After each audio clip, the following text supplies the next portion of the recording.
السلام عليكم ورحمة الله وبركاته. ازيكم يا حبايبي؟ عاملين ايه واخباركم ايه؟ معلش بقى اللي انا زوقتها ودخلت عليكم على طول بيها حاجة كده. بص التورتاية السبونج احنا عملناه معاكم بطريقة جميلة جدا ودقيق العادي. هنعمل احلى سبونج في حياتكم. هي دقيق ونشا وبيكنج باودر ومحسن جل، هتعملي احلى تورتاية اهي. بصوا، ومية وخمس بيضات، يعني نص كوباية مية وخمس بيضات. بصوا التزويق بتاعها على حسب بردك انتي المستحب عندك. بص الشلالات جميلة جدا اهو، حاجة كده في منتهى الروعة.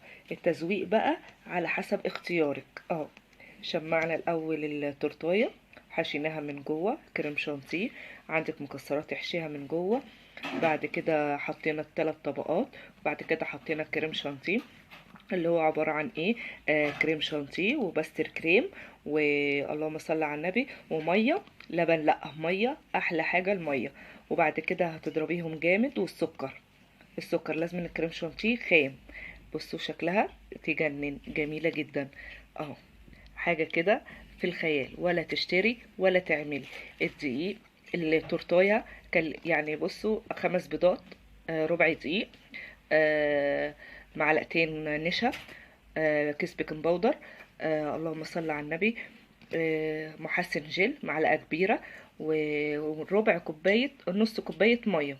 هتضربي بالمضرب، لازم المضرب الكهرباء حاجة، تضربي جامد جامد جامد لغاية لما تعمل فم معاكي، يبقى جميلة جدا معاكي. وتدخليها الفرن سخن مسبقا، سخن مسبقا.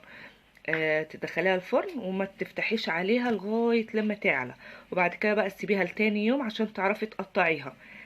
الكيكة تسيبيها لتاني يوم عشان تعرفي تقطعيها. بعد ما تقطعيها هتحشيها بقى بالحشوات اللي انت شايفاها، زي ما انت شايفاها على حسب الاستهلاك عندك اهو.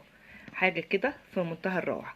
تنسوش بقى تدعموني وتعملوا لايك وشير وتفعلوا الجرس عشان يوصل لكم كل جديد، يا احلى متابعين واحلى حبايب في الدنيا اهو. بصوا جميل جدا، الاوريو والسوداني بالشوكولاته والكرمسي.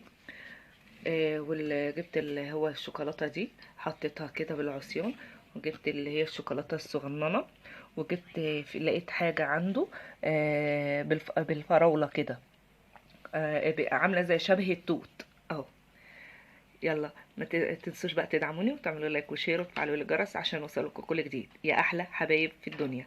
مع السلامه، وكل سنه وانتم طيبين.